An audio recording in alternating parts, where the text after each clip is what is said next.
सर्वप्रथम मैं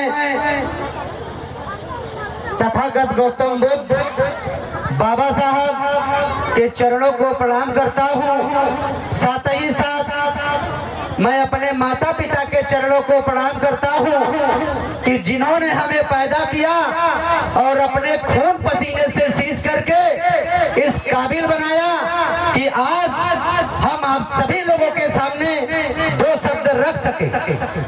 साथियों, आज 22 अप्रैल 2026 का वो खुशी वाला दिन जो आज हम गौरा बादशाहपुर की धरती पर उपस्थित हैं और यहाँ पर बाबा साहब भीमराव अंबेडकर सेवा समिति घरसंड गौरा बादशाहपुर की जो हमारी टीम है, जिनके जहन में आया कि बाबा साहब की जो जयंती है हम 14 को ही नहीं 15 को भी मना सकते हैं, 16 को भी मना सकते हैं, 22 को भी मना सकते हैं। और आज आप लोगों ने वह साबित किया कि बाबा साहब की जयंती हम पूरे अप्रैल मना सकते हैं, खुशी से मना सकते हैं, हर्षोल्लास के साथ मना सकते हैं। साथियों, मैं बहुत बहुत आभार व्यक्त करना चाहूंगा बाबा साहब भीमराव अंबेडकर सेवा समिति घरसंड जौनपुर की जो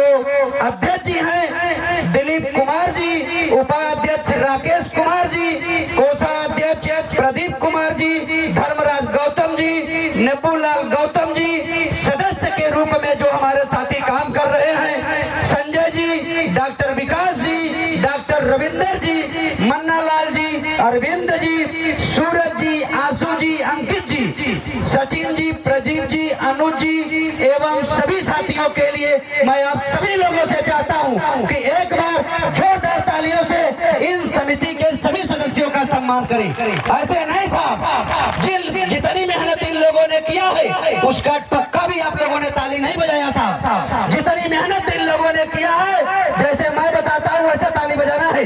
जिनके पास 2 हाथ है दोनों हाथ खड़ा करें और जिनके पास 2 हाथ नहीं है खड़ा करने की जरूरत नहीं है, बजाइए एक बार जोरदार ताली। ये बात होनी चाहिए ना साहब। संगठन के साथियों ने इतना मेहनत किया है और यहाँ तक इस कार्यक्रम को पहुँचाया। अब भाजपा के राष्ट्रीय अध्यक्ष माननीय गुरुजी हम लोगों के बीच बैठे हैं। इनके संगठन में आने के बाद जो लालगंज की धरती से प्यार मान सम्मान मिला, मैं आपका बहुत आभार व्यक्त करता हूं और मैं डॉक्टर विजय शंकर जी का भी आभार व्यक्त करता हूं, जिनके माध्यम से आपके संगठन में काम करने का अवसर मिला, आपका आशीर्वाद मिला। तो मैं चाहूंगा कि आज हमारे संगठन के जितने भी पदाधिकारी हैं, आप लोगों ने मेहनत किया और वह रंग लाने का काम किया है जो आज हमारे आपके बीच दिख रहा है साहब। 14 तारीख से लेकर के आज 22 तारीख है, लगभग 15 कार्यक्रमों में हम लोग जा चुके हैं, लेकिन जितनी भीड़, जितना उत्साह, जितना उमंग इस कार्यक्रम में मिला, उतना उमंग और जोश किसी कार्यक्रम में नहीं मिला साहब।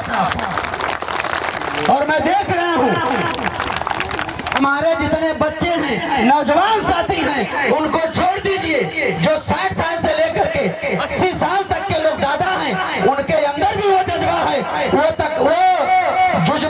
जज्बा है जो हमारे बाबा साहब को देखने के बाद, जय भीम बोलने के बाद जो जज्बा आता है, वो जज्बा 80 साल वालों में है। तो मैं वो तकलीफ को देखते हुए अपने बाबा साहब की विचारधारा पर चलने का काम कर रहे हैं लोग, और वो चीज हमारे नौजवान साथियों में भी दिख रहा है।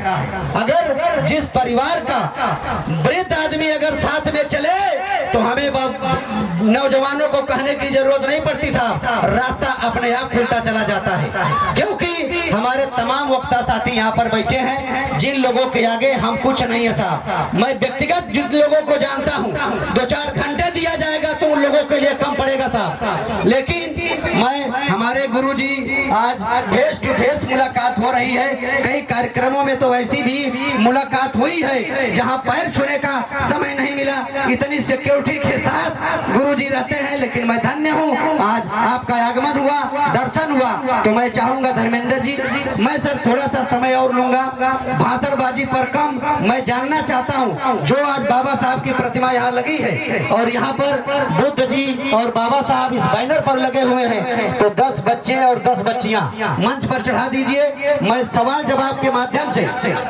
इन महापुरुषों पर चर्चा करूंगा और यह मैं जानना चाहूंगा कि जो हमारे बच्चे हैं इस जयंती का कुछ लाभ उनको मिल रहा है कि नहीं मिल रहा है, कि ऐसा नहीं है हम लोग जयंती मना करके चले जाएं और हमारे बच्चों को इसका लाभ नहीं मिलना चाहिए। ऐसा नहीं है। और मैं जानना चाहता हूं 10 बच्चे और 10 बच्चियां जो सामने वाले यही लोग आ जाएं और इन बच्चों को इनाम दिया जाएगा, पुरस्कार दिया जाएगा।